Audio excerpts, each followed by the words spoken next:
Bueno, buenas tardes lo primero a todos y bienvenidos a esta mesa redonda, que al final es rectangular, organizada por el Club de los Viernes, y dar las gracias también a la Universidad Francisco Marroquín por la disponibilidad, por facilitarnos este acto. Y bueno, no es fácil, sabéis que en el ICADE hoy mismo tenía un acto Iván Espinosa de los Monteros y ha tenido problemas, se lo han echado para atrás. Eso está muy bien. No está muy bien que se lo hayan cancelado, digo que está muy bien que pasen estas cosas porque nos recuerda que no vivimos en un país tan libre como pensamos, ¿no? Que las instituciones, sean públicas o privadas, tienen sus directrices y que todavía hay mucho camino por andar en ese sentido. Entonces, bueno, el abrir un espacio para debate parece que todavía da algo de miedo. Voy a presentaros a los participantes. Está con nosotros Javier Fernández Lasqueti, que es jefe del gabinete de Pablo Casado, y Daniel Rodríguez Asensio, en representación del Club de los Viernes, y además la cabeza visible, uno de los partícipes de que todo esto sea posible y de casi todo lo que hacemos en el Club de los Viernes en Madrid, con la ayuda también, por supuesto, de Alberto y de más gente del club. Y yo, que soy Roberto Hernández Granda, que soy periodista y me gusta presentarme como librepensador, en el sentido de que no tengo filiación política conocida como socio, más allá del Club de los Viernes. Creo que fui socio de alguna biblioteca y de un videoclub cuando era chaval y del Real Oviedo. A partir de ahí, pues me gusta pensar que gracias a mi objetividad e independencia ideológica me llaman para hacer de moderador. Soy portavoz y soy de la plataforma contra la cooficialidad del Bable en Asturias, porque al final, por responsabilidad más que nada, porque uno no puede ver que su tierra, de la de sus abuelos, la de sus padres, se ve abocada al delirio totalitario lingüístico. Entonces, yo que evitaba meterme en jardines, acabé llamando a la plataforma y me terminaron haciendo portavoz. Y yo, madre mía, bueno, tenemos líos en Asturias con la academia, me han demandado por decirles lo que son y todo eso, pero bueno, también lo pasamos bien. Está en este acto un representante del Partido Popular. Queríamos que estuviera también un representante de Vox, que no ha podido venir por circunstancias no del todo aclaradas, pero bueno, al final ayer rehusó. Y nosotros queremos un debate amplio, un debate de ideas. Por lo tanto, tenemos que decir que también invitamos a Ciudadanos, pero que Ciudadanos denegó ya desde el principio la propuesta. Ellos sabrán por qué. Nosotros lo intuimos. Intuimos por qué Ciudadanos no vino, que es que yo creo que la palabra liberal todavía les da un poco de miedo y ciertos debates. Es decir, uno no pasa de socialdemócrata a liberal de la noche a la mañana. Puede hacerlo de boquilla, pero la transición y el librarse de determinados complejos yo creo que tarda un poco más. Y luego, a ver, ¿invitamos a todo el mundo? Sí, pero dentro de unos límites. No vamos a invitar a PSOE o a Podemos. No los hemos invitado por una cuestión yo creo que evidente. Aquí venimos a hablar de libertad y no vamos a pervertir este aula metiendo a nacionalpopulistas, a bolivarianos o a gente que tiene a los socios de Torra. Por tanto, yo creo que fueron descartados por incompatibilidad. Vamos a pasar ya al turno de preguntas para que hablen los ponentes, que son los que tienen más cosas que decir, y les voy dando la palabra si quieren uno a uno. Javier, el Club de los Viernes en su génesis es un grupo liberal. Entonces pone la libertad del individuo y los derechos civiles por encima del colectivismo, incluso de la corrección política. Entonces, nosotros solemos teorizar mucho sobre liberalismo, incluso tenemos charlas, pero ¿qué es ser liberal? Liberal progresista, liberal conservador. Creo que ha pasado ya el momento de teorizar y hay que ir a la práctica. Es decir, la aplicación real de algo que tantas veces hemos discutido. Por eso yo creo que me gustaría saber, y a todos los presentes, cómo ha plasmado el Partido Popular el concepto liberal en el programa económico. Muy bien, pues muy buenas tardes a todos y muchísimas gracias por esta invitación que me hace feliz por muchísimas razones. La primera, porque estoy en la que ha sido mi casa y que considero todavía mi casa, durante 4 años fantásticos, que es la Universidad Francisco Marroquín. La mejor universidad donde pueden mandar a estudiar a sus hijos o los que estén todavía en edad de estudiar, venir a estudiar. Y no lo digo por quedar bien, o sea, lo digo porque estoy muy seguro de ello.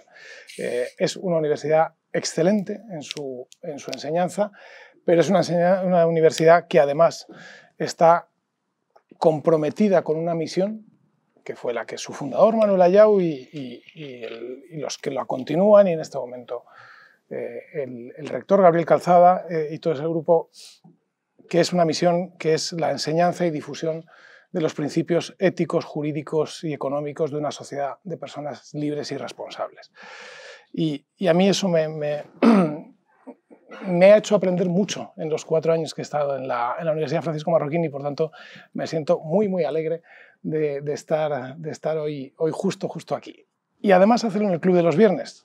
Estando yo en Guatemala, en la UFM, llevaba yo como un año, yo me fui a Guatemala en el 2015, principios del 2015, llevaba unos meses y me escribió alguien a quien yo no conocía, llamado Javier Jové, y me contó que tenían una idea de crear una cosa llamada el Club de los Viernes, y nada, él pensaba que estaba todavía en España, bueno, ya le expliqué. A partir de ese momento yo he ido siguiendo con bastante interés y asiduidad las actividades del Club de los Viernes, pero a 8.000 kilómetros de distancia. Entonces, hoy es el primer día que estoy aquí, lo agradezco mucho y me siento muy, muy, muy, muy honrado. Y además para hablar de temas importantes, ¿no? Para hablar de la libertad, de cómo lograr en esta España tan amenazada por lo que está gobernando y por lo que está junto a lo que está gobernando, que como está la libertad y la propia unidad nacional, ¿no?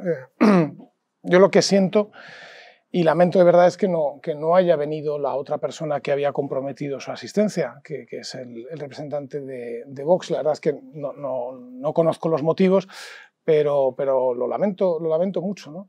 Y decías que otros no han querido venir a debatir, no sé si será el caso del representante de Vox, pero a lo mejor es que se está extendiendo el síndrome de Pedro Sánchez, que consiste en rehuir los debates, ¿no? y no querer contrastar, que yo creo que es bueno, ¿no? Entonces tú me preguntabas por concepción de la libertad y cómo eso se plasma. Para mí el concepto de libertad, y yo debo decir que tengo una visión liberal, y yo me considero liberal, amplia. No soy un liberal del todo encasillado, soy algo ecléctico, si quieren ustedes esto. Pero al final consiste en 4 cosas, en realidad, ¿no? Pero 4 principios que hay que tener muy claros, que yo siempre los he tenido muy claros, y que ahora veo de nuevo muy claramente impulsando y orientando las actividades, las posiciones, las propuestas de mi partido, del Partido Popular. Tan claramente o más y tan nítidamente o más que hace 15 años o cuando yo estaba en el gobierno regional con Esperanza Aguirre. Son esas ideas de libertad, las vuelvo a ver, y eso es lo que me ha hecho venir hasta aquí, a España, pero yo si no continuaría en Guatemala tan feliz, y eso es lo que además me hace sentir que estamos haciendo algo útil para la sociedad española y algo que al mismo tiempo nos reacerca y nos reaproxima hacia millones de personas que confiaron alguna vez o muchas veces en el Partido Popular y que en algunos momentos se han sentido y probablemente con algún motivo, pues que los principios ya no estaban tan claros o no estaban orientando y marcando cuál era la línea del Partido Popular. ¿Cuáles principios? 1, libertad individual, libertad frente a la agresión y frente a la intromisión. Empezando por la del propio aparato público, el Estado incluyendo todo lo que es la administración. Esa es la libertad que tiene que ser protegida en cada momento, que tiene que ser la guía de toda la acción individual de las personas. Igualdad ante la ley, no igualdad de resultados, no igualdad de renta, como pretenden los que son parte importante de la actual coalición de gobierno y que lo continuará siendo si los españoles no decimos otra cosa o no logramos otra cosa con nuestro voto. Por tanto, para mí la igualdad es la ausencia de privilegios, es decir, que nadie tenga, que no por ser un territorio y no otro dentro de nuestro país, no se tengan privilegios como, por ejemplo, el nacionalismo, y particularmente el independentismo, pero todo el nacionalismo quiere establecer o ha logrado en alguna medida establecer. Pero es también el rechazo a los privilegios de lo que conocemos como mercantilismo, ¿no? Es decir, el que se aprovecha es decir, de su influencia sobre el poder público para lograr que al final la reglamentación o la regulación le proteja de la competencia, ¿no? Ya sea con barreras arancelarias o ya sea con regulación o ya sea simplemente pues, diciendo que tenga una entrada separada para que no podamos tener aquí un Airbnb, ¿no? Por ejemplo, ¿no? En fin, ese tipo de cuestiones a mí me parece que es fundamental tenerlas en cuenta. Tercero, propiedad, respeto al derecho de propiedad, protección del derecho a la propiedad, al mismo nivel, evidentemente, que la de libertad, porque la propiedad es una manifestación de la libertad individual. Y una propiedad que es del individuo, que es de la persona y que tiene derecho a verla protegida y a disfrutar de sus frutos, ¿no? Estado de Derecho, gobierno de la ley, no gobierno arbitrario, sino gobierno de la ley, y cuantas menos leyes mejor, y cuanto más objetivas mejor las leyes, con poderes separados, con separación entre el judicial y el ejecutivo, pero también sin que ninguna ONG termine teniendo un poder ejecutivo, porque es que nadie las ha elegido para ello, sin que tampoco ningún medio de comunicación sea el que juzga y condene todo en un telediario, ¿no? Y el que se sienta en el banquillo de un telediario en una sola noche sin juicio contradictorio, se ve condenado y hundido para toda su vida. Y finalmente, ayudar a aquellos que lo necesitan, pero a aquellos que lo necesitan, no estos instrumentos del estado de bienestar que lo que pretenden es terminar utilizando las rentas de todo el mundo para ayudar a gentes que en realidad no lo necesitarían, ¿no? Me parece que es más inteligente o más respetuoso unos sistemas que verdaderamente ayuden a los que necesitan ser ayudados y mientras necesiten ser ayudados, entendidos como si se quiere, como unas muletas, que el objetivo no es llevarlas toda la vida, sino soltarlas lo antes posible. Eso yo creo que desde que Pablo Casado es presidente del Partido Popular, que es desde hace 8 meses, han pasado a ser esos principios los que guían de verdad, y ahora yo lo veo muy claramente desde dentro, la acción política del Partido Popular y su programa electoral, el programa electoral que se presentó el lunes pasado y que podéis ver en Internet, y que empieza declarando nuestros principios, la guía de nuestra acción política. Primero, España es una nación de ciudadanos libres e iguales. Segundo, defendemos la libertad individual. Tercero, creemos en la economía de libre mercado. Cuarto, el Estado de Derecho es la garantía de todos los ciudadanos. Quinto, una nación segura y con vocación de liderazgo internacional. Todo eso se desarrolla luego a lo largo de muchos puntos del programa electoral que yo ahora no os voy a detallar, pero sí que tiene una plasmación real. Y debo decir, y yo tengo alguna experiencia, yo me afilié al Partido Popular en el año 82, y desde el año 95, que empecé a trabajar con Esperanza Aguirre, 94, digamos que he estado muy metido, ¿no? Y he participado en la elaboración de programas electorales, excepto desde el año 2004 hasta ahora mismo, hasta el 2019, el momento en el cual no estaba, ¿no? de todos ellos yo creo que nunca ha tenido una definición tan claramente liberal, conservadora. El Partido Popular en sus programas electorales, es decir, una propuesta como la que llevamos y que ayer además Pablo Casado la explicó y la detalló con cifras, de lo que llamamos revolución fiscal, es decir, la reducción de todos los tributos y todos en bloque, es decir, bajar el impuesto sobre la renta por debajo del 40%, sucesiones por debajo del 20%, suprimir definitivamente el impuesto de sucesiones y donaciones y el de actos jurídicos documentados en la transmisión de vivienda. Eso es una declaración muy profunda, ¿no? No se había hecho una presentación de un paquete como ese nunca. Pero hay otras ideas. Por ejemplo, hasta ahora todo el mundo pensaba, bueno, que esto de...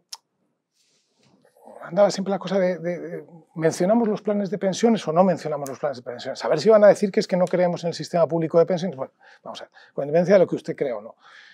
Lo que es evidente es que bueno será si colocamos las cosas de una manera que la gente pueda libremente, quien quiera, ahorrar libremente su dinero, invirtiéndolo en lo que él quiera, para que cuando llegue el día de su jubilación, si quiere, pueda tener una renta adicional disponible. Bueno será, ¿no? Eso está muy limitado en este momento en la legislación española, solamente si inviertes en planes de pensiones. Claro, al ser solamente en un producto, digamos que no hay demasiada competencia. Al no haber demasiada competencia, pues tampoco hay demasiada rentabilidad, para que nos vamos a engañar, ¿no? ¿Qué es lo que nosotros planteamos? Oiga, usted decida en qué quiere ahorrar. Lo que quiera, planes de pensiones, muy bien, fondo de inversión, muy bien, en comprar un local y tenerlo alquilado, muy bien, o tenerlo cerrado, con lo que a usted le parezca. Señale usted en qué activos quiere ahorrar, si es que quiere ahorrar, no solamente los 8.000 hasta 8.000 euros que ingrese cada año o que destine cada año a esa finalidad quedarán desgravados, sino los dos elementos más importantes. En cualquier momento que usted quiera cambiar esa inversión a otro activo, he decidido que me voy del plan de pensiones y me compro una vivienda. Pues muy bien, estupendo. No tributa, no paga tributación, ahí no hay impuesto que se le aplique. Y lo más importante, si usted cuando ya ha llegado a la edad de jubilación decide convertirlo, liquidarlo, convertirlo en moneda para aprovechar esas rentas y tener una renta superior, que no pase como ahora, o sea, que no le tribute como si fuera rendimientos del trabajo, ¿no? Sino que quede completamente exento de tributación. Y ese es un plan, creo que valiente, de ahorro blindado para la jubilación. Pero en fin, hay muchas más cosas, libertad de elección en educación,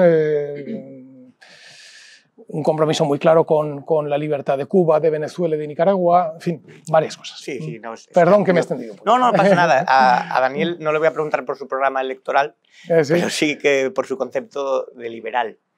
Nosotros, desde el Club de los Viernes, yo creo que tenemos que hacer es ejercer esa labor de la sociedad civil de contrapeso muchas veces a todas las propuestas políticas y a todas esas corrientes, digámoslo así, más teóricas o más de universidad, ¿no?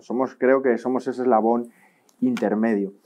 Para mí, el concepto de liberalismo es el que recoge el Club de los Viernes, por eso estoy afiliado al Club de los Viernes y no a ningún partido político, ¿no? 3 ejes que se definieron en la Escuela de Salamanca, siglos XVI, tal y como un grandísimo autor, compañero nuestro, Ángel Fernández, describe a la perfección en su libro. Estado limitado de derechos y libertades individuales y un respeto sagrado a la propiedad individual, a la propiedad privada. Para mí, dentro de esos 3 ejes está el liberalismo y ahí se mueve todo. Ahí se mueve el libre mercado, la libertad de circulación de personas, no la igualdad per se, como ha dicho Javier, sino la igualdad de oportunidades, el famoso ascensor social. Aquí se mueve todo.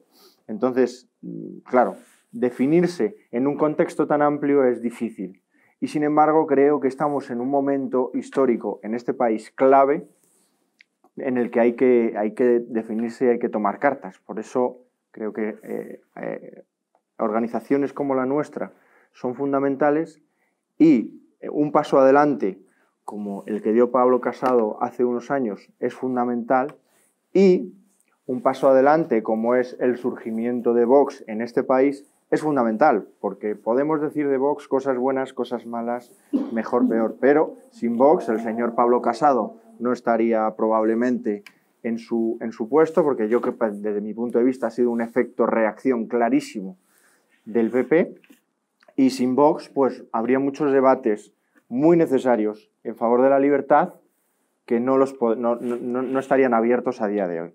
A mí me da mucha pena que Vox no haya podido venir, y aún así, por supuesto, respeto su decisión y le invito a tener una charla como esta o similar en cualquier momento. Ya que lo estamos grabando en vídeo, el Club de los Viernes siempre va a estar dispuesto a debatir o a charlar o a aportar lo que podamos. También agradezco a Javier que esté aquí hoy. Es un día complicado porque sé que el PP también arranca campaña electoral, además si no es a las 6:30 es a las 7:30, es por ahora, y por eso se lo agradezco doblemente. Y a todos los que habéis venido también. Hoy hay actos en ICADE o en un hotel, hay no sé cuantísimos actos electorales, y os agradezco muy profundamente que hayáis venido aquí a hablar fuera de los focos políticos, fuera de los focos de un partido determinado. ¿De acuerdo? Espero que sea provechoso para vosotros y enriquecedor. Dicho esto, en relación a los programas políticos y a la situación actual, hoy ha publicado la OCDE un informe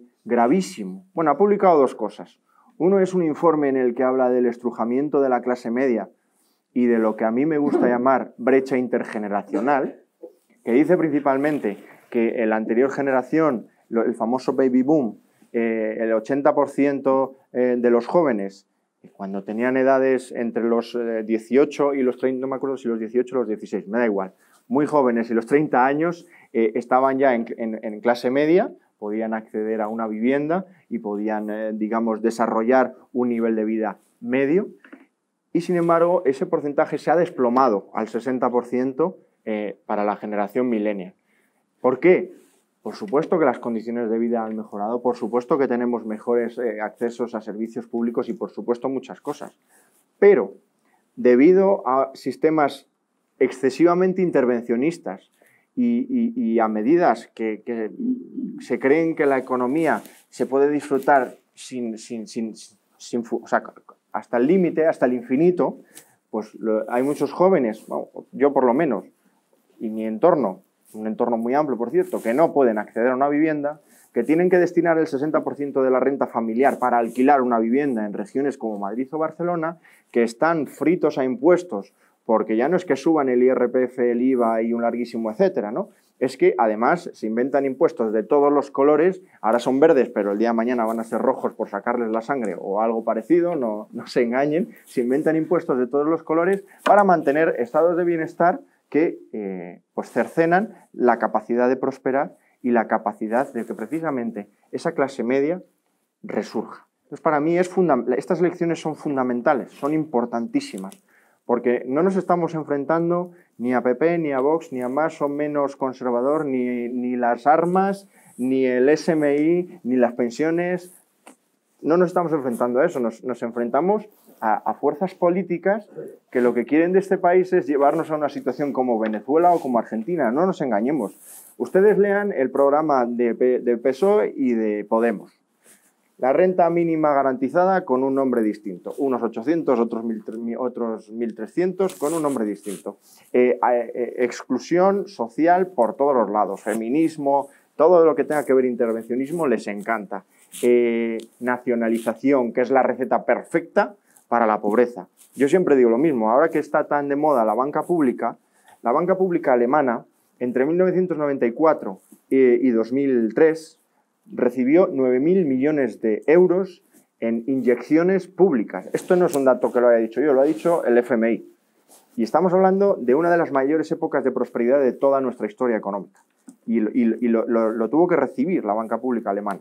Pero vamos más allá. A día de hoy, A día de hoy hay un banco alemán público, NordLB, que ya necesita una inyección de capital de 4.000 y pico millones de euros. Esto después de 4 años de crecimiento al 3% de que el ejecutivo, el gobierno alemán tenga superávit y todo lo que conocemos, ¿de acuerdo? Entonces, señores, que no nos enfrentamos a que si Vox o PP dicen una cosa o la otra, que no, nos enfrentamos a una ruptura del euro, vamos a decirlo claramente, que nos llevaría a una situación de Venezuela o, en el mejor de los casos, Argentina. Porque países como el nuestro, que llevamos 15 de los últimos 18 años con déficit, nuestra situación comercial hasta hace 4 o 5 años tampoco era especialmente bollante y un larguísimo etcétera, es exactamente lo que hemos visto el año pasado, en 2018, en Venezuela, Argentina, Ecuador, en todos estos países que se les ha desplomado la divisa, ¿de acuerdo? A España, a Italia y a Grecia no se nos ha desplomado la divisa porque afortunadamente a alguien se le ocurrió felizmente entrar en el euro. Vamos a ser claros. Y ahora lo que están proponiendo los regímenes bolivarianos de PSOE y Podemos es precisamente romper el euro. Porque además en la próxima legislatura hay renegociación de presupuestos para los próximos 6 años, el Brexit sigue en marcha y un larguísimo etcétera. ¿De acuerdo? Entonces, es un riesgo real. Es un riesgo real. Y yo quiero trasladártelo, Javier, así de primera mano, porque es un riesgo real. Entonces, yo celebro por todo lo alto que podamos hablar de libertad en una sesión como esta. Porque desafortunadamente el Partido Popular dejó de hablar de libertad en sus últimas elecciones generales. Lo siento. El gobierno de Mariano Rajoy hizo cosas muy bien, sobre todo porque tenía a un señor que se llamaba Luis de Guindos, que impulsó el rescate a la banca, que no fue a la banca, que fue a los depositantes, y una reforma laboral sin la cual ahora mismo pues no es que estuviéramos el 15%, sino que estaríamos destruyendo empleo de nuevo a pesar de que crecemos al 1%. Hizo cosas bien durante su primera legislatura, pero la segunda legislatura fue un desastre. Y con esto ligo con la situación actual del Partido Popular, desde mi punto de vista. El Partido Popular ha dado un paso adelante muy importante en defensa de la libertad. Es verdad que los principios de la libertad no es que estén en vuestro programa, que están, sino que están en muchas declaraciones del señor Pablo Casado y de todos vuestros representantes, y es cierto que lo estáis dando. Pero sí que es verdad que creo que tenéis al enemigo en casa, es decir, lucháis contra vosotros mismos. Y eso a mí me produce una sensación de querer y no poder, ¿de acuerdo? Es decir, hay que ser, creo que estamos en un momento de ser valientes y lo estáis siendo, pero os falta ese puntito de aclarar algunas cosas. Y te voy a poner ejemplos concretos. Habláis de la libertad educativa. Muy bien. Todos defendemos la libertad educativa. Vamos a concretarlo. En el programa está la libertad educativa, concretemos.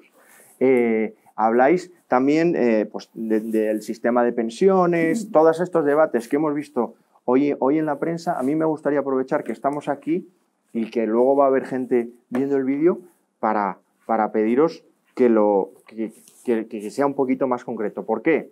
Porque sí que es verdad, repito, que Vox está abriendo muchos melones. Ha abierto ya el melón del cheque escolar, ha abierto el melón de la capitalización de pensiones en un sistema de transición, ha abierto muchos melones que entre los liberales les dan votos. Entonces, yo personalmente creo que Vox tiene el enorme reto, y me gustaría habérselo dicho a Rubén también aquí delante, tiene el enorme reto de ser capaz de formar una organización con credibilidad para afrontar bien un posible gobierno o una oposición seria y durante 4 años, que es un reto que no es menor. También tiene la necesidad, ¿no?, de dispersar un poco el centro de atención. Al final son Ortega Smith, Santiago Abascal, Iván Espinosa de los Monteros y Rocío Monasterio. Yo creo que son excelentes profesionales y excelentes ideólogos, pero pasa un poco lo que pasaba con Podemos y Pablo Iglesias, ¿no?, que era como muy focalizado. Entonces yo creo que Vox tiene retos por delante. Tengo mucho miedo de que a un firme defensor de la libertad se le venga grande el proyecto, en tanto en cuanto sí que es verdad que parece que van a recibir muchos votos. Y también me gustaría decir a la gente de Vox, a través del vídeo, que la libertad se defiende no solo en el plano económico. La libertad se defiende en muchos otros aspectos. Esto no se trata de libertinaje, porque para eso está Podemos y PSOE, pero sí que hay algunos puntos que me chirrían muchos sus planteamientos. Entonces, por resumir y por acabar, mi visión y la del Club de los Viernes es la de celebrar, por supuesto, que haya dos fuerzas políticas con capacidad de luchar por la libertad. Nuestro papel va a ser, desde hoy hasta el próximo 28 de abril, espero que no necesitemos más, el de ser el eje transversal que una PP, Vox y ojalá que Ciudadanos, aunque humildemente tengo mis dudas, más allá de la etiqueta de liberal, me cuesta mucho ver muchas cosas de Ciudadanos, pero bueno, ojalá algún día seamos capaces de llegar hasta Ciudadanos, comprenderlos mejor y acercarlos de verdad hacia la libertad y que aquí estamos para hacer todo este tipo de debates y para apoyaros en todo lo que necesitéis. No sé si quieres hacer una contrarréplica o pasar a la siguiente pregunta, porque ha dicho algunas cosas sobre el programa. Rápido, sí, alguna cosa en lo que decía Daniel. Una precisión, eso sí. La posición del Partido Popular a partir de que Pablo Casado es presidente, que es el mes de julio, no es porque exista Vox. En ese momento Vox en las encuestas daba menos de un 1%. Nadie le esperaba. Estos mismos 5 principios y su desarrollo, y lo puedes ver, está en la web, por escrito y en vídeo, son los que hace Pablo Casado cuando está pidiendo el voto dentro del Partido Popular en el Congreso del Partido Popular en julio pasado.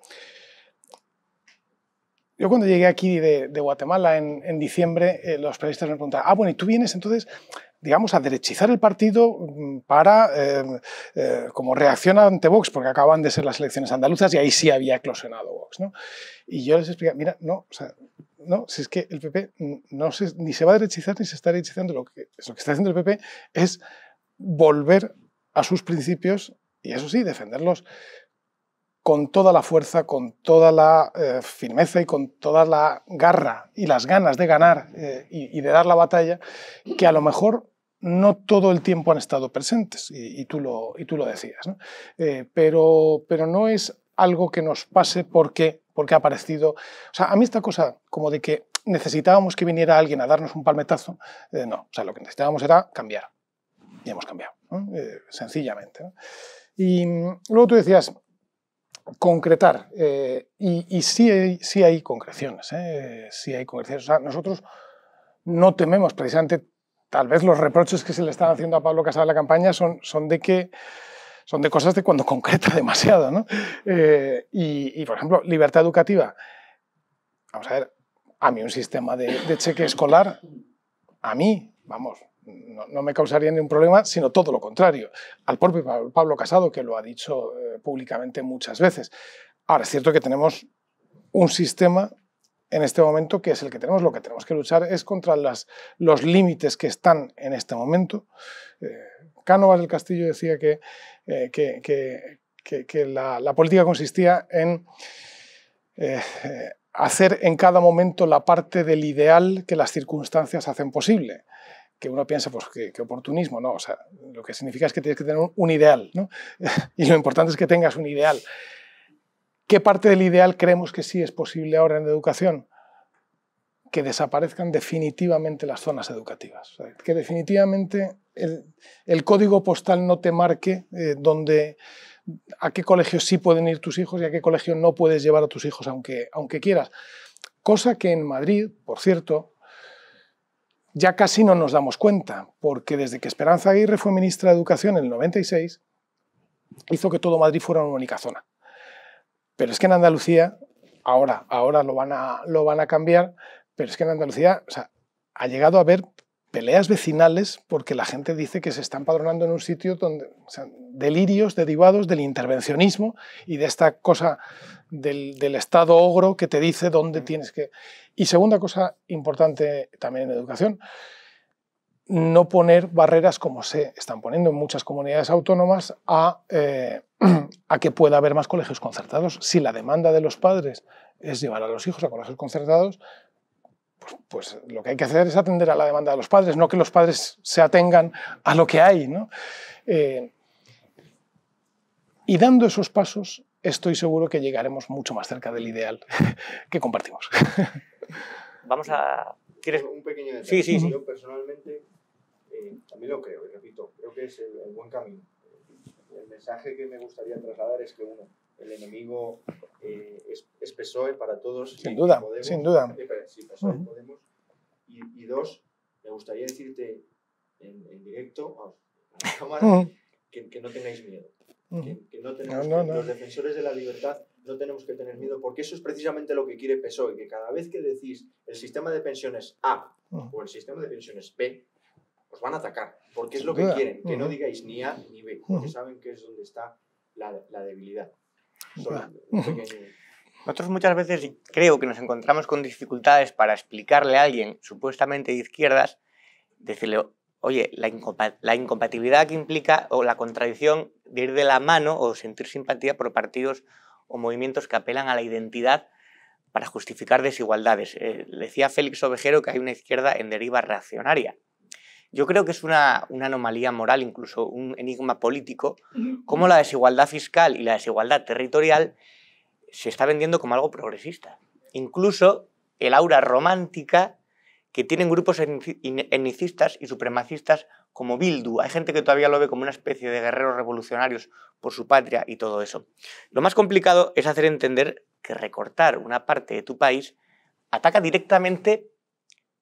nos ataca directamente como ciudadanos. O sea, y a los derechos sin duda. No es algo que decir, bueno, a ver cómo lo resuelven los catalanes, que se encarguen los catalanes. No, es que nos incumbe a todos porque nos afecta a todos. Entonces lo que me gustaría saber es la visión, y también la de Daniel, de la unidad de España y también la manera de desactivar o de plantar cara ya desde la batalla del relato o ya desde la batalla del 155 a los movimientos independentistas.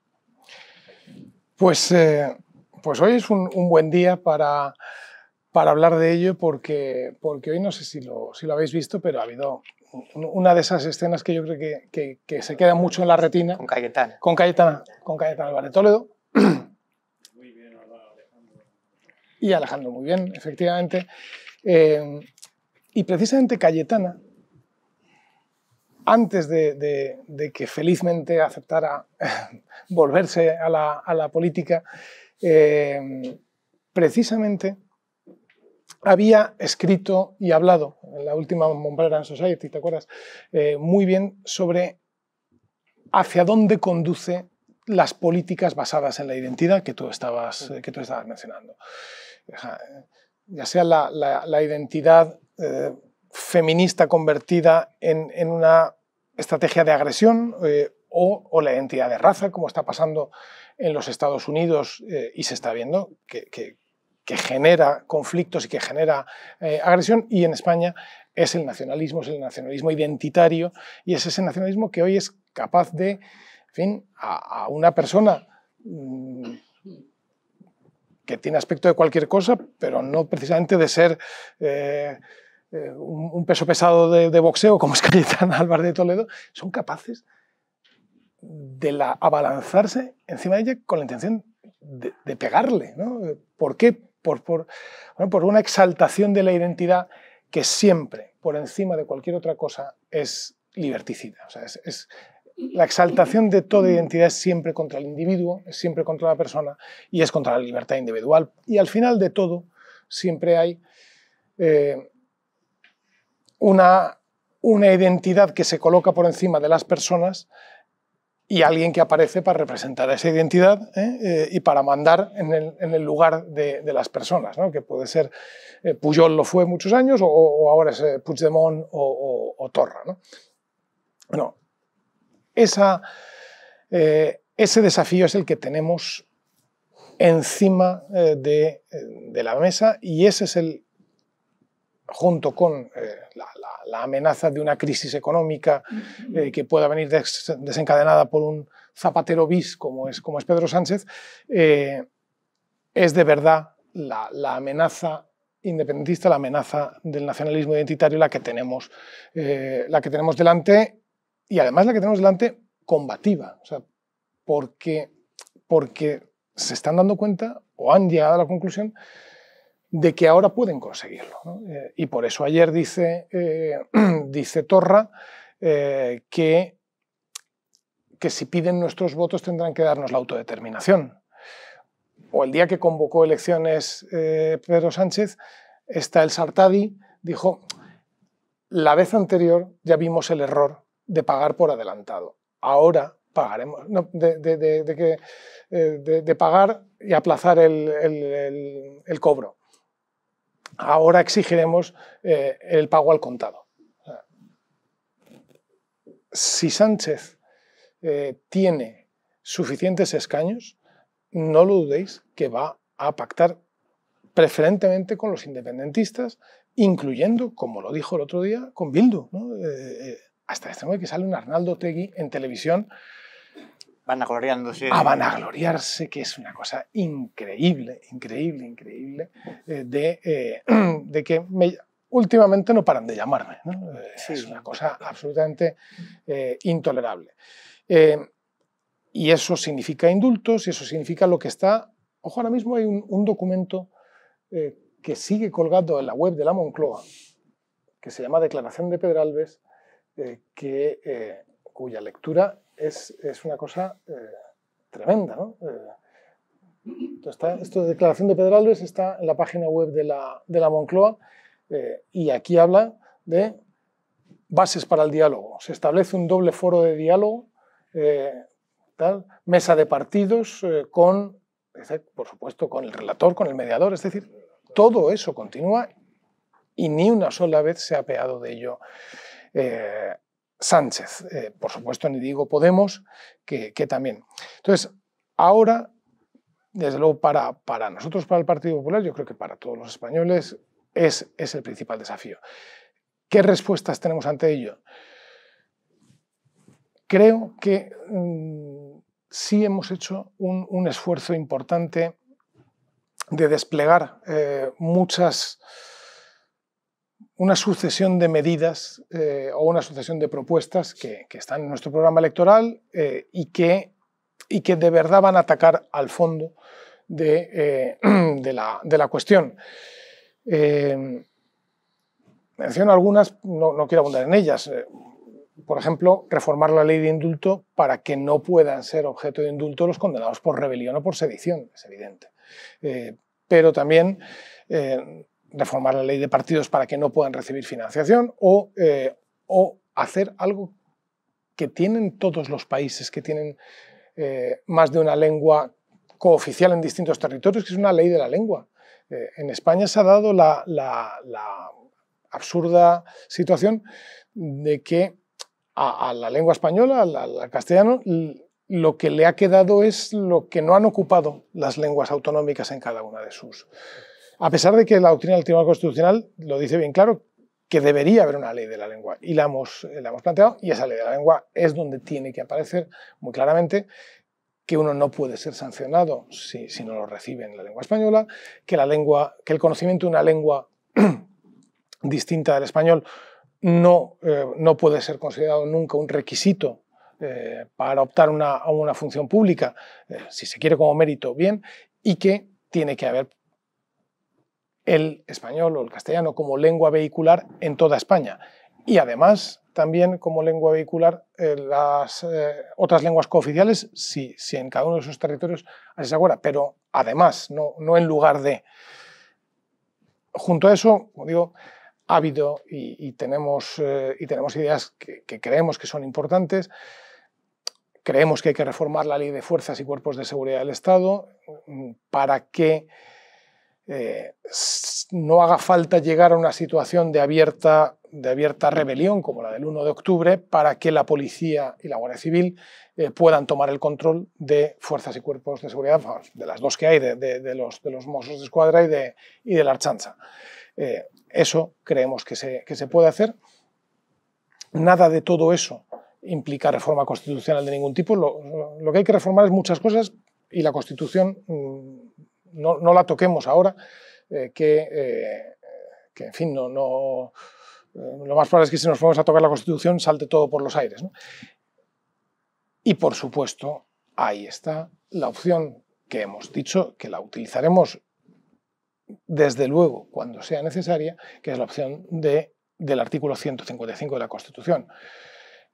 Yo no estaba entonces en España, pero lo seguí con, os podéis imaginar, enorme interés desde fuera de España, pero recuerdo muy bien cuando Ciudadanos decía que apoyaban el 155 solo para convocar elecciones. O cuando el PSC y el PSOE decían que apoyaban el 155, pero siempre que no afectara ni a TV3 ni al sistema educativo catalán. Bueno, pues ahí se ve muy claro lo que no se debe volver a hacer. Es decir, si hay que volver a aplicar el 155, será con toda la extensión temporal que sea necesaria y con toda la profundidad que sea necesaria. Y además en eso es que la Constitución es deliberadamente muy abierta y lo permite, sin duda lo permite. Y también digo una cosa, estoy seguro de que si llega ese día, antes de eso, se dan media vuelta y no lo hacen, porque no tienen valor.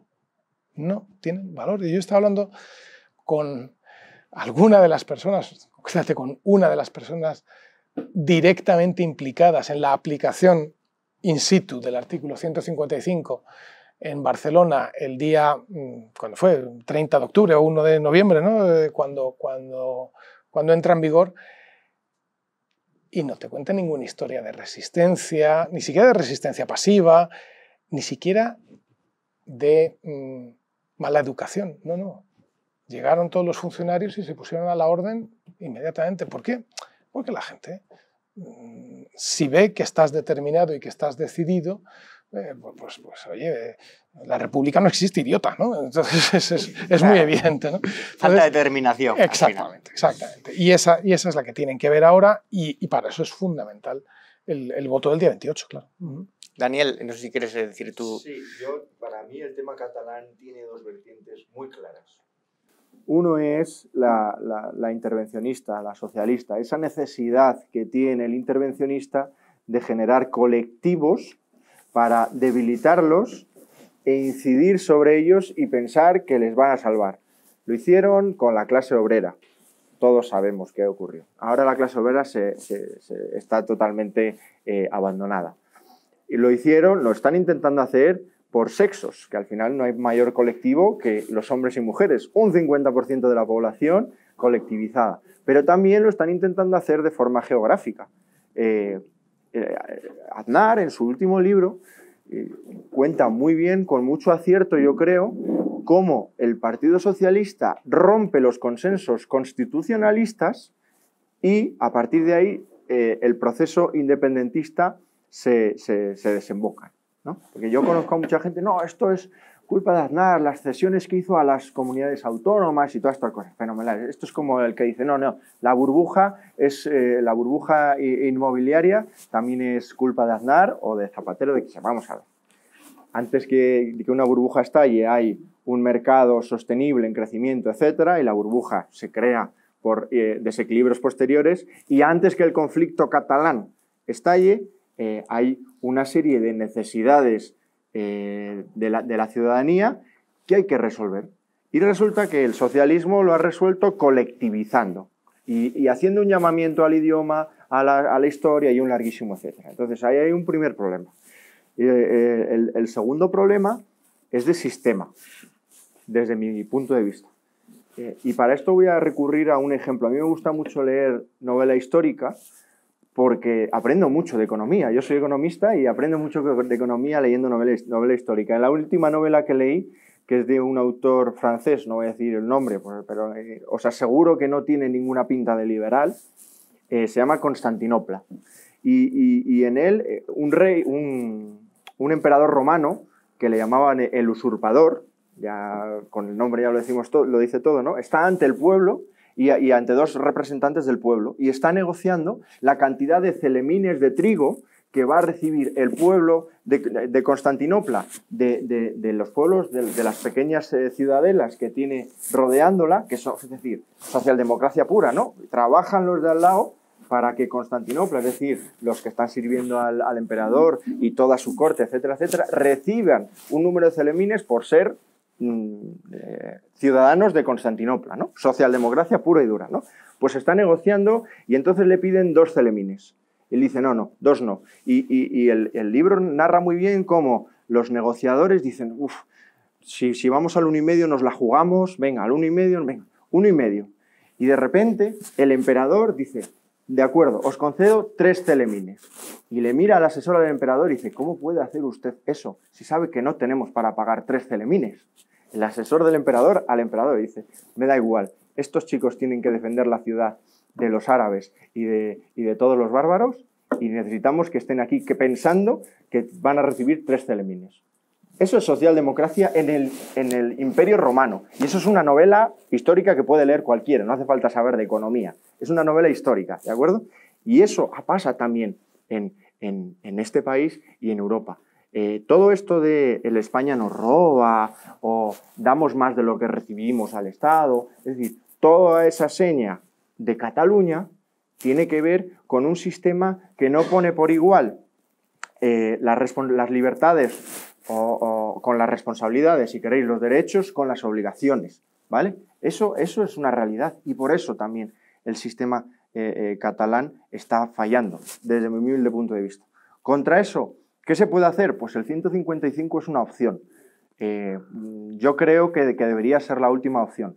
Sí creo que evidentemente, si hay otra declaración unilateral de independencia, hay que aplicarlo porque la unidad de España debe ser intocable. Pero yo creo que con aplicar la ley y tocar los elementos fundamentales del sistema, como es la misma educación para todos, la libertad lingüística, que eso sí que es verdad que en vuestro programa os tengo que dar la enhorabuena, y todas estas cosas, decir, oye, que quien quiera aprender catalán, que aprenda catalán dentro de un ejercicio de libertad, fenomenal, incluso en los centros públicos catalanes, pero la lengua vehicular es el español y, oiga, que un médico no sepa hablar catalán no significa que no esté capacitado para ejercer la medicina. Entonces, yo creo que tocando pocas cosas, pero de forma efectiva y de forma valiente, el problema catalán va a ir remitiendo, porque estaremos de acuerdo que el problema catalán no se ha formado en una legislatura y no va a remitir en una legislatura. Hay que crear consensos a largo plazo. Los liberales hablamos mucho también de Cádiz, del papel del liberalismo frente al absolutismo y el control del Estado y el poder de la Iglesia. Todo eso un poco se fue al traste con Fernando VII. Podríamos hablar de la escuela clásica también de Adam Smith, de John Locke. Y en términos modernos existen, yo creo, referencias como Hayek, la escuela keynesiana, Ayn Rand, y luego ya entre nuestros contemporáneos, a los que todos conocemos porque son muy mediáticos, como Daniel Lacalle o Juan Manuel Rayo, ¿no? Que están en boca y en medios, y que están influenciados de alguna manera por estos anteriormente citados. Me gustaría conocer cuáles son los vuestros, es decir, qué autores o corrientes de pensamiento han marcado más a la hora de definir vuestra actual postura. Bueno, yo ¿por qué me hice liberal? Pues yo me hice liberal a principios de los 80, cuando tenías pues 15 años, 16 años. Qué precoz. Por Thatcher y por Reagan. Sí. Por Thatcher y por Reagan, sí.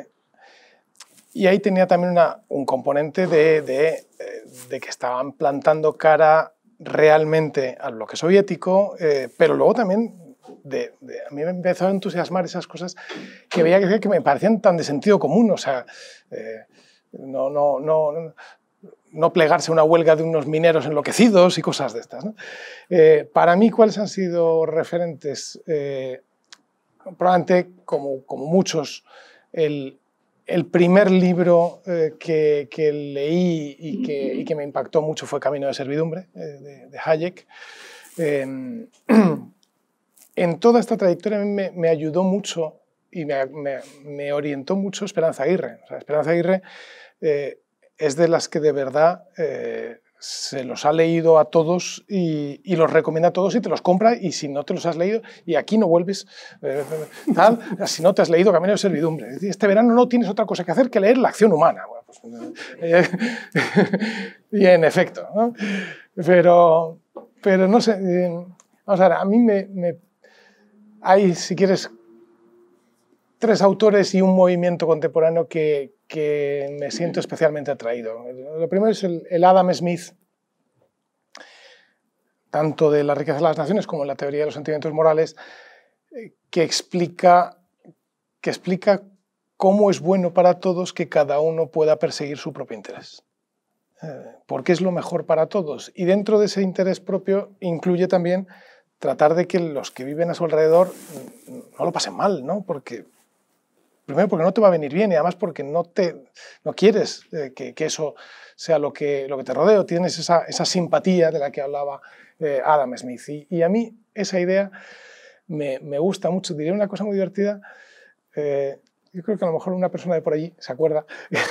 Yo los discursos más liberales que he hecho en mi vida, se dice siendo consejero de inmigración de la Comunidad de Madrid, a lo mejor hablando a 20.000 colombianos en la Plaza Mayor el 20 de julio, que es el Día Nacional de Colombia, y diciéndoles que les dijeran lo que les dijeran, ellos no eran víctimas, no eran ninguna víctima, que no les victimizaran, que ellos todo lo contrario, que es que cada uno de ellos, buscando lo mejor para sí mismos y para sus familias, no solamente lo estaban consiguiendo, sino que además estaban generando algo que beneficiaba al conjunto de los madrileños y de España. Y es esa idea de Adam Smith del interés propio y de la simpatía.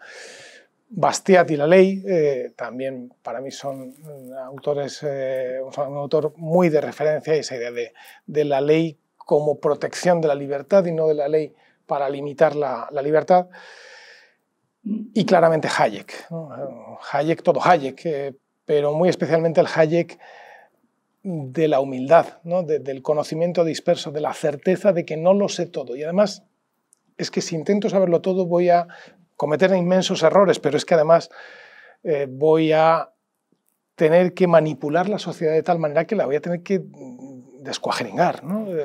Yo durante mucho tiempo en FAES daba una cosa de estas de libros con los becarios y con visitantes, y siempre era sobre el libro de La fatal arrogancia de Hayek, y yo siempre decía, o sea, al que se quiere dedicar a política, este es el mayor peligro, ¿eh? El mayor peligro es la fatal arrogancia de creer que al final yo sé mejor que nadie qué tamaño tienen que tener las casas para que la gente esté a gusto.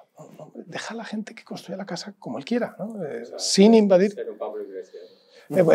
Exactamente. Bueno, Pablo Iglesias es robesperiano. Yo creo que se lo quiere mucho. Sí.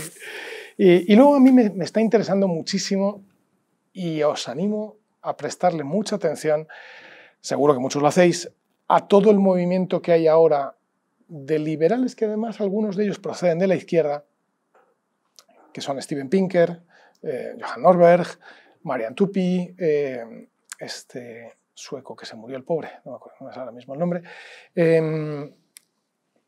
que están girando en torno a la idea: es mentira que el mundo esté peor que nunca. Es mentira que el medio ambiente esté peor que nunca. Es mentira que la violencia esté peor que nunca. Es mentira que el maltrato a las mujeres esté peor que nunca. No, es mentira. Es exactamente al revés. Está mejor que nunca. Que no quiere decir que esté perfecto, que no quiere decir que no haya problemas. Claro que los hay, y sigue habiendo pobreza. Pero son todas esas gráficas maravillosas que han hecho, y que una web que os recomiendo mucho, que es Human Progress, las tienen muy bien puestas, o el libro de Pinker, la ilustración, que te permiten ver con algo largo cómo efectivamente, o sea, ha sido la libertad la que ha permitido que muchos más millones que nunca de seres humanos vivan mejor. Y sobre todo me interesa por lo que dice, y eso quien mejor lo explica es Pinker, que es, a ver, todo esto se está produciendo, este movimiento de la humanidad en un sentido positivo, no se produce porque sí, se produce porque se apoya en libertad individual, propiedad privada, Estado de Derecho, economía de mercado, gobierno limitado, etc. No vaya a ser que a fuerza de negar la realidad, y a fuerza de decir no hay más desigualdad, la desigualdad ha crecido a niveles que no había tenido nunca, mentiras, al contrario. La pobreza ha crecido a niveles, no, es mentira, hay menos pobreza que nunca. No vaya a ser que a fuerza de negar la consecuencia terminemos tirando por el desagüe la causa, ¿no? Y la causa es lo que nos protege en nuestra libertad. Y a mí todo ese movimiento me interesa mucho y creo que va a dar mucho juego. Por eso quisimos que a la convención del PP del mes de enero, que era un poco, digamos, el rearme ideológico y el mensaje interno del partido y del partido hacia la sociedad de queremos apoyarnos muy claramente en ideas y en ideas que den la batalla, quisimos traer y trajimos a Johan Norberg. ¿Qué pasó con el valor? ¿Qué valor? El valor. La libertad no sirve de nada sin valor. Bueno, la libertad incluye si quieres tener valor o no tenerlo. La libertad incluye si quieres tener valor o prefieres no tenerlo, ¿no? No hay opción. Has estado en Guatemala. Sí. ¿Te recuerdas el BBC? Solo que allí a la V le llaman B. Valor, verdad y conocimiento.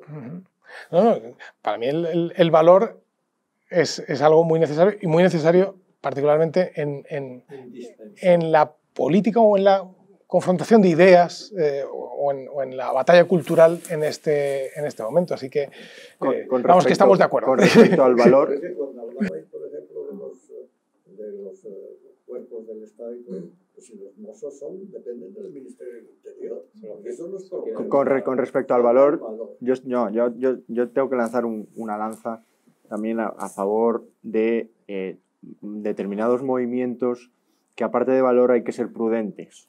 Porque usted, que tiene muchísima más experiencia que yo en la vida, pero muchísima, sabe que si hace movimientos bruscos y hace muchos movimientos bruscos, da igual en qué, en vez de hacer un cambio progresivo, puede hacer una destrucción, que decía Schumpeter. Luego la destrucción puede ser constructiva o destructiva, pero puede ser una destrucción. Entonces, aparte de valor, hay que ser un poco coherente y tener un poquito de... Yo creo que al final, si queda un poco de tiempo, podemos hacer preguntas.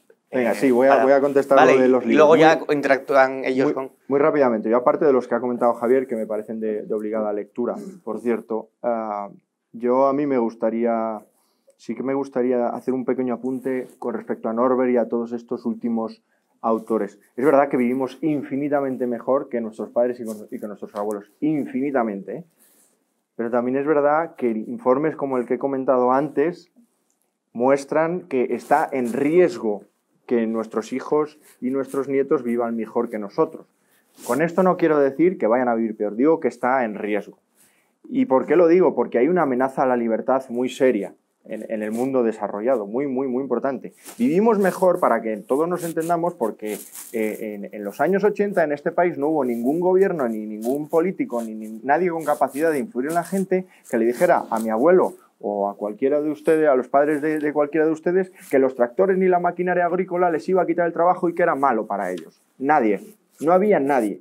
Y gracias a que los tractores y todo esto entran en el campo, la gente migra a las ciudades, primero al sector industrial y ahora al sector servicio. Es que ahora aquí hay gente que resulta que hay que ponerle un impuesto a Google, a las grandísimas tecnológicas, para que en vez de instalarse en Madrid se instale en Portugal, que esto ha ocurrido, tú lo sabes, y un enorme elenco de agresiones a la libertad y agresiones al futuro. Y eso también forma parte de la brecha intergeneracional. Dicho esto, solo es un apunte. Yo soy un fallo del sistema, ¿sí? Soy un fallo de un sistema fallido. Yo hice económicas, era un alumno razonablemente bueno, una nota promedio bueno, pues no sé qué, cuando salí me hicieron profesor y todo, nada más salir, daba macroeconomía y resulta que tuve que entrar en un máster aquí en Madrid cuando vine a trabajar para conocer a mi autor de referencia, el señor Daniel Lacalle. Que muchas veces hablamos de David Ricardo, Hayek, gente que hace mucho tiempo, pero es que tenemos autores vivos que defienden la libertad a capa y espada. Mi autor de referencia es el señor Daniel Lacalle. ¿Y por qué digo que soy un fallo del sistema? Porque yo hasta que no leo Viaje a la libertad económica, ni tan siquiera sé lo que es liberalismo. Yo entro doy clase en la Universidad de Valladolid, que por cierto me parece una excelente universidad, lo que pasa es que repito que en un sistema fallido, y doy clase de ni tan siquiera keynesianismo, es un keynesianismo adulterado, que es lo que vivimos, ¿no? Porque el keynesianismo, no sé si lo sabéis, lo que dice es hay que ahorrar en las épocas de bonanza para que el Estado pueda gastar e incentivar la demanda en las épocas de crisis. Eso es Keynes, ¿vale? John Maynard Keynes, y eso es su obra. Resulta que estados como el nuestro y gente como el señor Iglesias gasta en las épocas de crisis porque lo necesita y en las épocas de bonanza porque hay margen y hay que recuperar derechos y libertades. El resultado es 15 años de los últimos 18 con déficit público. Eso no es keynesianismo. Eso es, no sé cómo llamarlo, despilfarro, ¿vale? Y eso es, cuando yo enseñaba un modelo que se llamaba ISLM de Blanchard, de Oliver Blanchard, ¿no? Que lo que te decía es que si eras capaz de invertir gasto público, pues el PIB aumentaba y en la inflación no sé qué. Y me arrepiento de decirlo, que yo enseñaba eso en una universidad, porque a mí era lo que me habían enseñado. Entonces, yo descubro al señor Lacalle, al señor Viaje a la libertad económica y empiezo a tirar del hilo. Llegó a Hayek, llegó al propio Keynes, llegó a Adam Smith. A mí me gustaría aconsejarles también un autor que es David Ricardo, que es, digamos, el que fue capaz de extraer de los nacionalismos y hacer el comercio internacional con su famosa teoría de la ventaja competitiva relativa, ¿vale? Que gracias a que yo soy mejor relativamente que tú, pues podemos comerciar y ganamos los dos. Pues, y también Milton Friedman nos ayuda a conocer la realidad monetaria muy bien con la teoría cuantitativa del dinero. Y también Mervyn King, ex gobernador del Banco de España, está vivo también y él habla en su libro El fin de la alquimia del Banco de Inglaterra, perdón. El fin de la alquimia narra muy bien cómo la crisis es consecuencia de los enormes desequilibrios monetarios que hemos creado nosotros y que seguimos creando, que nos dicen que no, pero seguimos creando. Y luego ya lo he dicho, novela histórica me enseña de economía casi más que ninguno de estos autores porque sí, luego para acabar, que vamos con el tiempo justo. Aunque no os lo creáis, a mí hay un libro que me gusta mucho de Paul Krugman. Sí, explícanos eso. Hay un libro de economía internacional que en los fundamentos teóricos, es decir, si eres capaz de tener un sentido crítico porque tiene una serie de recuadros azules que son casos prácticos, que ahí es donde se pierde Paul Krugman. Pero en los fundamentos teóricos, los fundamentos del comercio internacional, de cómo interrelacionan los países en sus relaciones comerciales, de qué función tienen determinadas herramientas como las reservas de oro, como la política monetaria, política fiscal, los aranceles, etcétera, etcétera, es muy autoexplicativo. Cualquiera puede entender la economía internacional para luego generarse su propia visión. El problema es que él intenta generar su visión luego, los famosos recuadros azules. Y por último, para acabar, mi autor de referencia, que no me perdería nunca, es Internet. Internet con una capacidad crítica. He hablado de Daniel Lacalle, ahí tenemos todos sus vídeos y tenemos muchísimos autores muy buenos a los que podemos criticar o de los que podemos recibir ideas en una herramienta que se llama Internet, con capacidad crítica y con ánimo de aprender. Me ha quedado precisamente en el tintero preguntaros por primero por los autores, pues también por los países de referencia y por Internet, precisamente la censura que existe en Internet, el anglicismo de moda que son las fake news y cómo saber distinguir un poco el grano de la paja y no dejarse llevar por esta... Recibimos una información masiva, yo creo, y saber separar, ¿no? Es difícil, porque al final cuántos tweets te pueden llegar al día si estás interactuando. Eso es muchísimo. No sé si queréis comentarlo algo, si quiere la gente preguntar algo o bueno, básicamente qué podemos hacer en defensa de la libertad de expresión, porque se han censurado cuentas en Twitter por no ser políticamente correctas, pero sin cometer ningún delito. Lo que podemos hacer por la libertad de expresión es dejar que la gente se exprese, ¿no? Y y que no haya nadie que venga a decir qué es lo que se puede decir y lo que no, ¿no?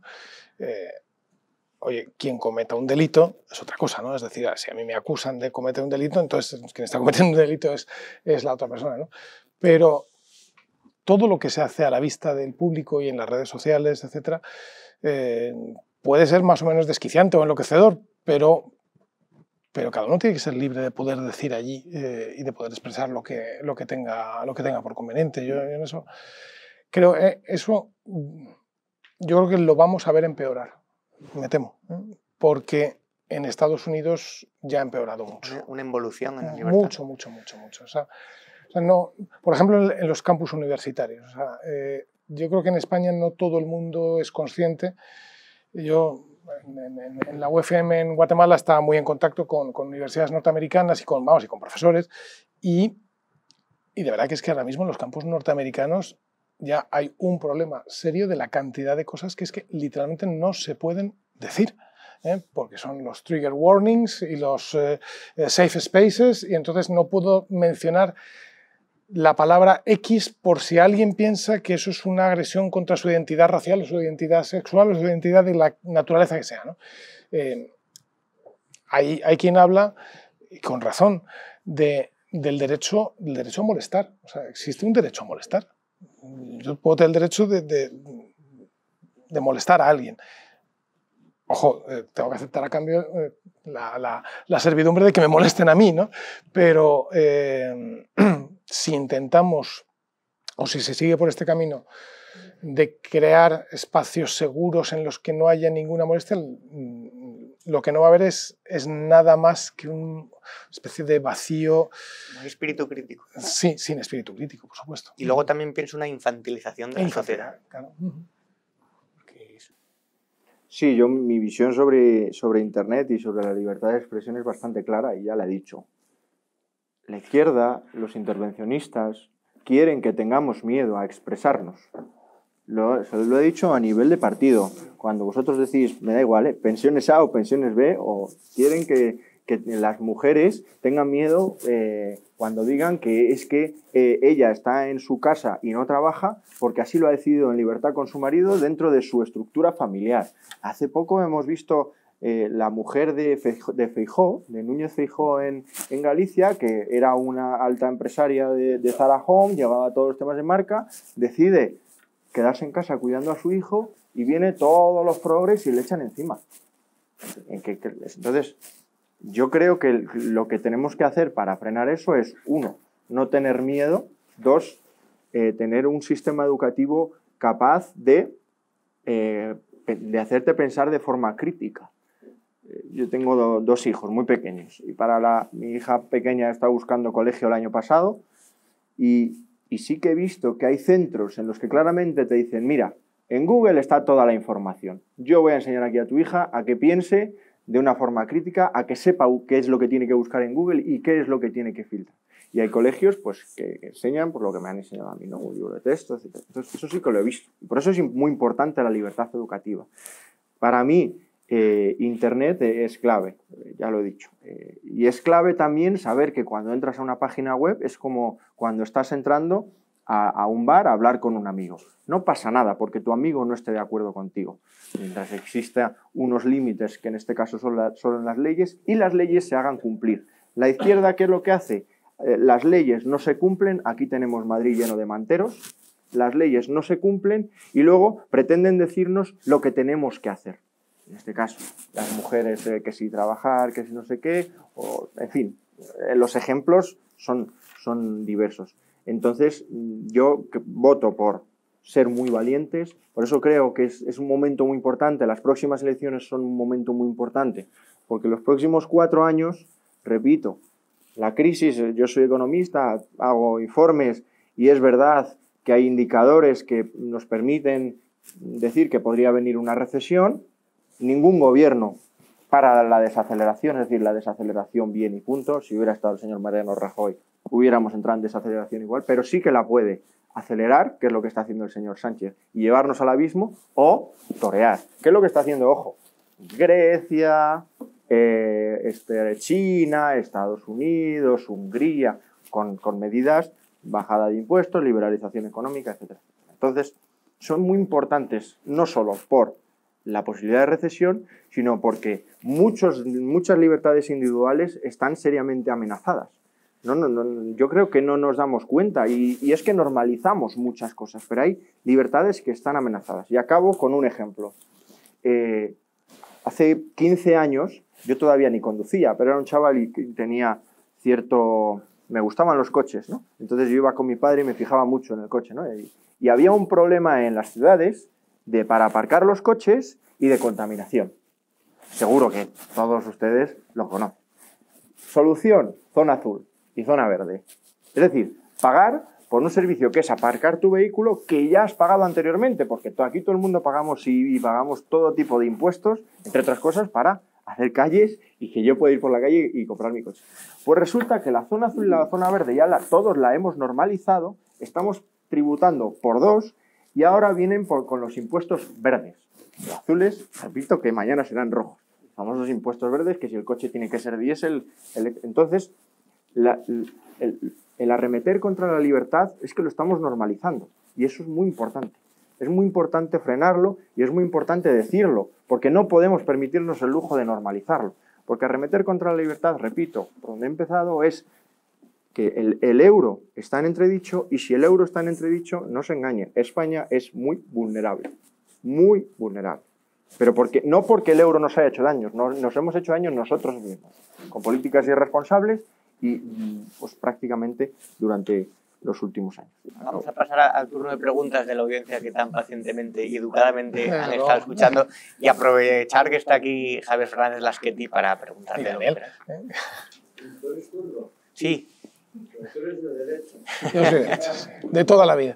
Venga. ¿Cuándo vamos a abandonar, por favor, en política esa estupidez? Perdonar. ¿Cuál? Hablar de izquierdas y derechas para no ser a la mano, la salida está ahí a la izquierda. Sí. A eso me va a disculpar, pero le voy a responder yo, perdona. Venga. Cuando organizaciones como el Club de los Viernes, que no somos ni de izquierdas ni de derechas, que defendemos los principios liberales y que no nos adscribimos a ningún partido político y sí a candidatos, tengamos realmente fuerza a nivel de sociedad.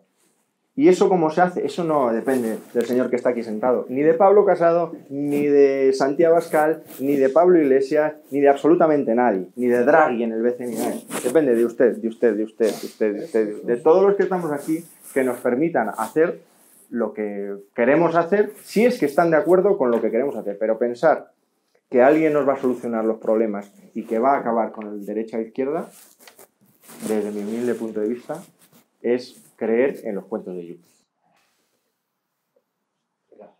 Ha respondido muy bien.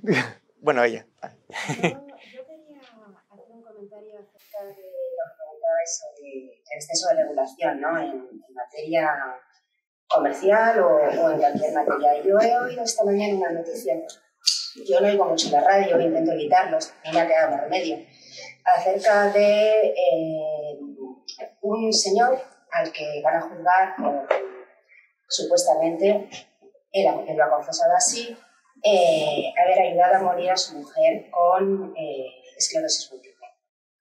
La jueza se ha abstenido y ha remitido el caso a un tribunal de violencia de género.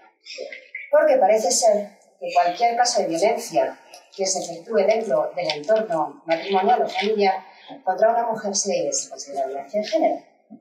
Y claro, yo me he quedado pensando, yo estudié Derecho, descubrí demasiado tarde que me había pasado 5 años estudiando leyes cuando en el fondo de mi corazón yo lo que pensaba es que había demasiadas leyes y me quedé pensando, vamos a ver, la violencia de género es en virtud de un dolo. El dolo es la intención de hacer daño a una mujer por el hecho de ser mujer. Si tú mandas a un señor a un tribunal de violencia de género asumiendo la intención dolosa, es porque hay una ley que dice que debe ser así. Esa ley es ilegal. Sí. Esa ley atenta contra los principios generales del derecho penal, que es, en primer lugar, la prueba del dolo. Me ha parecido un caso interesante en cuanto a cómo ponemos un montón de leyes perdiendo al final la perspectiva de lo que es fundamental en un sistema de derecho. Pero perdona que te haga un inciso porque es famosa, se hizo famosa la que hizo la ley en el 2004, justificó lo que tú estás diciendo, que era más importante la vida de la mujer antes que las leyes. O sea, se llegó a esa locura. Sí, la vida de la mujer. O sea, ella misma cuando estaba haciendo la propuesta se estaba dando cuenta que todo lo que hacía, pues lo que tú dices, era inconstitucional, era ilegal, era todo. Pero la vida de la mujer es mucho más importante. En realidad, claro, yo creo que eso es lo que decía cada público. Interiormente decía, lo que es más importante sobre todo es la subvención que nos vamos a llevar, la organización que vamos a hacer de luchar por las mujeres, etc., etc., que en realidad es lo que yo creo que real es lo que mueve todo esto. Eso es una cosa bastante sorprendente del Partido Popular, que siga defendiendo la ley de violencia. Mi pregunta precisamente me iba a preguntar directamente por la ley. Pues aprovechamos y ya cogemos todas. Es el vehículo de la ideología de género, que es la que podemos plantar en el global. Yo considero que es una ideología liberticida directamente, ¿no? Y entonces, ¿cuál era su opinión al respecto? Y hilando precisamente con, bueno, aquí no está el otro candidato que iba a venir, pero yo creo que hay la visión que tiene mucha gente de Vox es que Vox da el combate, o sea, hace la batalla cultural. Y el PP, a pesar de este cambio, todavía no termina de hacer este combate. Es mi impresión. Sí, sí. Y quiero que... Hablar es muy fácil, pero aquí quien votó contra la ley de violencia de género fue el PP. Yo era diputado en el año 2004 y voté no a esa ley. Y la recurrimos al Tribunal Constitucional. Para mi inmenso asombro, el Tribunal Constitucional declaró que era constitucional, cosa que sigo sin explicarme todavía, como tú decías. Este caso yo también me he fijado, lo he oído muy mal esta mañana en la radio, que también lo he oído en la radio. Sí, sí. Es que lo último que ha sucedido es el acuerdo que había en Andalucía. Y entonces, claro, ahí el PP no ha querido combatir nada de la ley regional, en este caso, ¿no? Una proposición de esa ley a nivel regional, pero no han querido o no han dicho nada al respecto de que fuera modificado. No. Vamos a ver, sí se están haciendo cosas para exageraciones o un uso abusivo que se estaba haciendo por parte de la Junta de Andalucía para reconducirlo, ¿no? Pero tenemos que ser conscientes también de la sociedad en la que vivimos, y ojo, porque no es nada fácil. Precisamente un caso como el que yo también he oído esta mañana, que es el de este señor que administró un fármaco letal a su mujer, que haya ido directamente a un juzgado de violencia de género, lo que pone de relieve es a dónde conducen las generalizaciones. Vamos a ver si hay alguna pregunta más, porque si no tenemos mucho tiempo. Por allí. Una corta, una última pregunta y corta. ¿Quién levantar la mano? Sois muchos. Es que nos van a cerrar. Yo solo era un poco, ya sé que no está el hombre de Vox, pero pues la opinión, por ejemplo, de Javier sobre algo que haya en su programa económico, o bueno, la tuya también, la opinión de la mesa en general, algo que haya, que sea llamativo en su programa electoral, o que sea erróneo, o algo que nos podáis decir sobre ese tema. Dice en el programa de Vox. Vamos a ver, yo es que no me lo creo. Es que no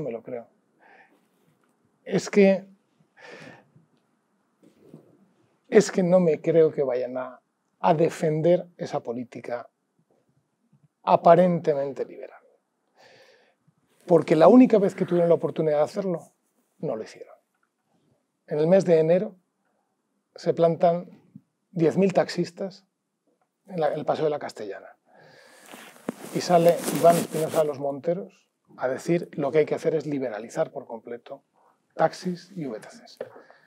Lo dijo una vez.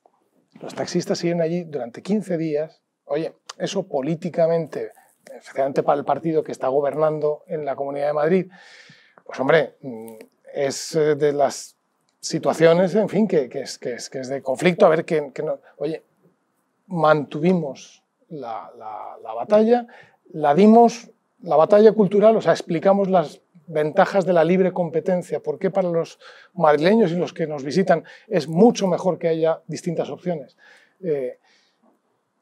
Pensando que iba a tener un desgaste, y Vox se cayó la boca.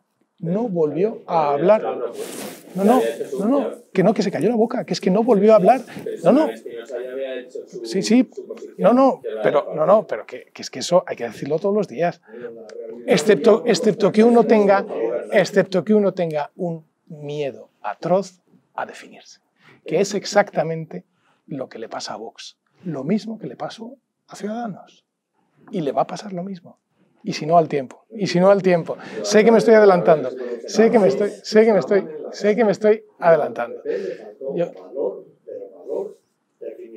¿Para qué? ¿Pero qué más querías que hiciéramos? ¿Qué más querías que hiciéramos? ¿Dejar los taxis en la Castellana días y días y días? No, eso es la fuerza pública, ¿eh? Que eso es la delegación del gobierno. Eso es la fuerza pública, ¿eh? Esa es la delegación del gobierno. Y el Ayuntamiento de la Carmena. Nosotros lo que hicimos fue mantener la posición. Oye, y gracias a eso.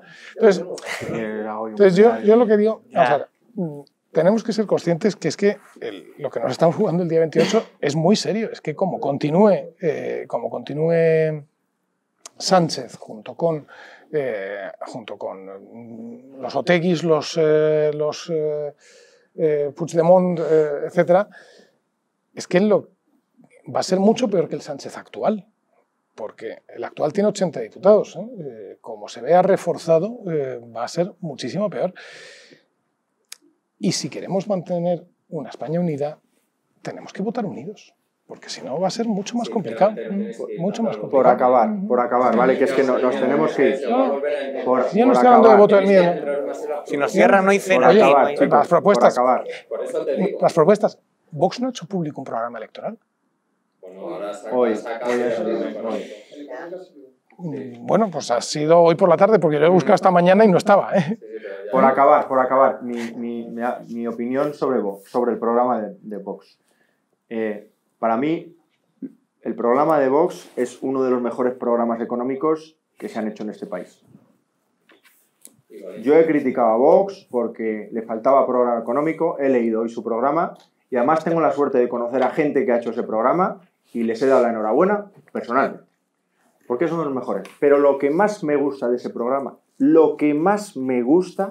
es que tiene muchos puntos de encuentro con el programa del Partido Popular. Porque a mí lo que me gustaría después del próximo 27 de abril es que hubiera un gobierno del Partido Popular con Vox. Y para eso el Club de los Viernes va a trabajar. Y eso es lo que más me gusta del programa de Vox. No, ojalá. Con muchos defectos podemos sacarle todo lo que quieras, igual que al del PP, porque para eso están los programas, para que les podamos criticar. Y para eso están las ideologías. Y para eso está todo, ¿de acuerdo? Pero lo que más me gusta del programa de Vox es que tiene muchos puntos en común y es un excelente punto de partida para pactar con el Partido Popular. No voy a decir en mayo, digo el 29 de abril. 29 de abril. Esa es mi opinión personalísima y esto no lo he trasladado al Club de los Viernes. Esta es la mía, de Daniel Rodríguez Asencio. Habrá gente que quiera un gobierno solo de PP, otro de PP de Vox, otro de... Mi opinión personalísima es un gobierno de PP más Vox y para eso el programa de Vox es inmejorable porque el programa del PP también se lo permite. Pues gracias a los invitados y al Club de los Viernes y a los que habéis venido. Las preguntas que quedaron por responder, si luego ya a título personal os queréis acercar a él y que os... Eso ya, o por Twitter, lo que sea. Quiero volver a agradecer el esfuerzo de Javier. No, gracias a vosotros. Por venir, por enfrentarse aquí al público en un día como este. Pues enfrentarse.